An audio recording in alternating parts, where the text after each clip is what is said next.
binabayarang trolls at sinasabi nila bakit daw madami tayo pero ilan lang daw ang nandito. Hindi ko nila alam, pag inat ko nila isa-isa yung mga nanonood dyan, wala naman isang cellphone yan. Diba? So, ibig sabihin, pagkakaiwala yan na tao na nanonood sila. Pag inat mo po yan, isipin nyo kung gaano kadami yan. Nandito pa nga lang kay Pistak, nakita ko kanina, 8,000, tama, di ba? Yan, nanonood. So, imagine mo pagka-share mo yung 8,000 dito. Nagkataon lang talaga na marami dyan na nagtatrabaho, hindi makapunta. Pero itong patunay na pagkain na ito na sumusuporta, ay marami po talaga ang sumusuporta kay Pangulong. Hindi! Pangulong Sara Duterte! Yan doon dapat itawag na natin dahil sa tingin ko malapit na. Hula ko lang yun ha, wala akong pagbabanta dito ha, hula lang yun ha. Alam mo naman minsan nanguhula tayo Malay nyo, malapit na po na maging Pangulo ang ating Bibi Sara. Kasi sabi nga, di ba, ng Biblia, ang 1,000 araw ay isang araw na. So, ibig sabihin, malapit na kasi 2020. Nililinaw ko na yun sa mga abogadong nanonood dyan. Alam mo naman ngayon, usong-uso ang walang kwentang kaso.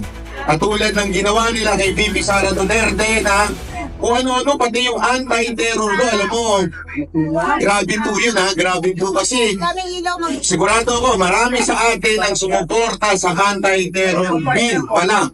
At kung naging batas ay tuwang-tuwa tayo dahil sana gagamitin ito sa mga putang inang NPA.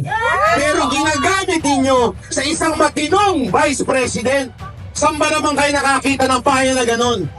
Ang anti-terror law, kaya nga anti-terror para sa mga teroristang NPA. Hindi para sa Vice Presidente. Tapos gagamitin nyo? Kung hindi naman kayo mga hindot. Yung totoo, di ba Yun ang anti-terror law, yun ang espiritu ng batas na yun. Para sa mga terorista, kanino nyo ginamit? Kaaway ninyo sa Congress na si Agni Tevez. Ngayon gagamitin nyo kay VP Sara Duterte. Dahil alam ninyo, pwedeng dakpin. Kaya nga ako'y nananawagan sa ating mga kababayan. Tandaan po natin ito. Ito po ay nasa ilalim ng ating konstitusyon. Article 3, Bill of Rights. Karapatan natin na magsalita at magbigay ng pahayag. Karapatan natin magtipon-tipon para idahin natin ang ating mga saloobin sa gobyerno na ito. Marami nagsasabi sa inyo, huwag nyo lang gagalawin niya si VP, huwag nyo lang i-impeach yan, huwag nyo lang ikukulong yan. Magagalit ang taong bayan. Ito ang tanong ko sa mga nagsasabi ng ganyan. Aantayin niyo pa po ba? Aantayin niyo po ba na dakpin si VP Sara Duterte bago kayo lumabas? Ulitin ko. Aantayin niyo pa ba na ikulong si VP Sara Duterte bago kayo magsalita at lumabas? So ito na yung oras na yun. Para kayo ay lumabas at magsalita at ipahayag ang inyong saloobin. Hindi magrebelde. Ulitin ko, hindi magrebelde dahil ayaw yan ng ating pinuno na si dating Pangulong Duterte. Wala po siya kahit kailan sinabing magrebelde sa gobyernong ito. Isa lang ang sinasabi niya, ipahayag natin ang ating saloobin na tama na, sobra na, palitan na. Tama. Kaya mga kababayan, ngayon, galing ko yan. Hanap bay! Ngayon! Hanap bay! Gusto mo dito? Pwede naman. Yun naman po gusto ko lang sabihin po sa ating mga kababayan kasi marami ako nakikita dyan na matatapang, sinasabi nila, ganito, huwag nyo lang gagawin yan. Ako, huwag nyo mga kababayan, huwag na po natin nantayin nyo. Ako nga, nadudurog yung puso ko pagka nakikita si VP Sara Duterte na tinatarantado ng gobyerno to. Sila sa inyo, di ba nalulungkot? Nung isang kernel dyan, nasasaratuhan siya ng pinto. Tapos kung sinabi nila na tinulak lang daw nung commander na nagpapantay kay BP Sara Duterte, kinasuhan nila. Pag tinignan nyo yung video, walang tinulak doon. Kinabigla ng ganun kasi nga naman nakaharang po siya. At yun po ang trabaho. Ang hindi ko maintindihan, bakit si Browner hindi ba lang pinagtanggol? Yun yung kanyang mga sundalo. Bayad. Pwede nyo naman panindigan yun eh. They're just doing their job to protect the Vice President. No matter kung sino yung pulis na yun. Ang trabaho ng mga nagbabantay kay BP Sara Duterte, kahit sino pa yan, kahit nga nung panahon ni Pangulong Duterte, dahil sa sobrang sikat ni Pangulong Duterte, kahit congressman, kahit senador, kahit sino pa, hahawiin ka talaga. Kasama yun eh, hindi dahil sa hindi nagtitiwala sa'yo, pero kasama yun sa trabaho nila. Eh ngayon, hindi ko naman sa nilalang po itong kernel na ito ha, pero kitang-kita naman natin yung ginagawa niya kay BP Sara Duterte. Itinabig lang siya ng ganitong kameraso, kinasuhan na. Sana naman, mawalang galang na po Chief. Ipagtanggol nyo naman yung mga tao ninyo. Ipaglaban nyo naman sila. Huwag po kayong sunod-sunuran kay Marbil. Ano to, si Marbil na ba ang presidente ngayon? O baka naman may nag-utos lang kay Marbil. Siya na ba ang presidente ngayon, si Romualdez? Talagang masyadong gahaman at gustong maging presidente ngayon. Alam nyo, kung mapapanood nyo yung interview kanina ni BP Sara Duterte, may mga nagsabi po doon na isa sa mga dahilan na posible kung bakit siya gustong ma-eliminate o mawala sa gobyerno ay dahil para pumalit yung mapipili ni Pangulong Marcos. At yan po ay maaaring mga senador o di kaya kongresista.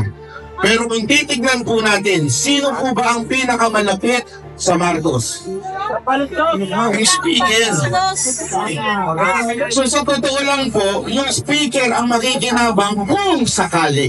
Ulitin ko, kung sakali na mawala si BP Sara Duterte, si speaker po ang maaari sa isa sa pumalit. Pinagsabihan ng gobyerno. Gusto niyo ba yun? Aantayin niyo pa po ba?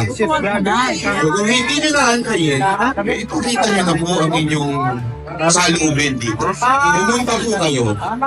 Again, wala ho itong patakasan ng ihi, whether veterans o EDSA.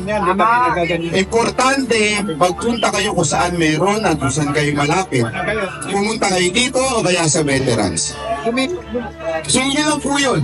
Kung ang gusto niyo, pumunta rin sa Congress, wala pong problema yun. Importante, makita po nila na hindi na ho tayo pumapayag sa nangyayari. Na hindi na ho tama ito. Ang amin lamang po, respeto sa batas. Yun lang yun. Respetuhin natin ang batas. Due process. Nasa Article 3 din po yan. Due process of law. Sa bawat Pilipino may karapatan po tayo. Lalong-lalo naman siguro ang ating Vice Presidente. May due process. Yun yung due process ng COA, hindi nila sinusunod. Alam niyo ba na exclusive po ang kapangyarihan na mag-audit sa COA? Ang COA ho ay may karapatan na sila lamang ang pwedeng mag-audit, hindi po mga congressman. Yan po ay binilagay sa ating batas, sa ating konstitusyon, para maging independent ang COA. Yan ang purpose nun. Independent dapat ang COA. Hindi sunod-sunuran sa presidente at higit sa lahat hindi sunod-sunuran sa speaker. Pero anong ginagawa ng mga congressman natin? Sila na. Tinatakot po. Paano yun? Pag hindi tama ang sagot at hindi sa tingin nila ay tama, ay ikukontempt nila po ito. Correct. Di ba po? Kaya dyan pala nakikita ninyo that there is no due process of law. Dahil hindi na nila sinusunod yung karapatan ng COA na maging independent. Sana mga kababayan, makita ho natin ito. Huwag niyo na hong antayin na kayo ang susunod na maging biktima ng walang due process. Tandaan ninyo, noon pa lang ang mga vloggers nagsasalita na kay Bantag. Naalala niyo noon? Sumunod si Tebes. Walang due process of law. Sumunod ang KOJC. Wala ring due process of law. Ngayon, ang Vice Presidente na. Hanggang kailan? Hanggang kailan mawawala ito sa Pilipinas? Hanggang hindi tayo lumalaban. Hanggang hindi kayo nagsasalita. Hanggang hindi kayo pumapalag at sasabihin ninyong mali na ito. At higit sa lahat, sa ating mga kapulisan at kasundaluhan, nananawagan po ako sa inyo, mapayapa po ang tao na naandito. Wala pong ginagawang masama, nire-respeto ang batas, nire-respeto ito'y parte ng ating batas na magtipon-tipon. Karapatan po namin ito na manawagan din sa inyo. Please, protect the Constitution. Amen. Yun lang po yun. Protect the due process of law in our land. Yun po ang aming panawagan sa lahat ng mga uniform personnel. Kung sa tingin ninyo, nasa tama ba at sinusunod pa ang batas, kayo na ho ang nakakaalam yan. Hindi po kami. Dahil kayo po mismo ang nasa loob. Sinusunod pa po ba yan?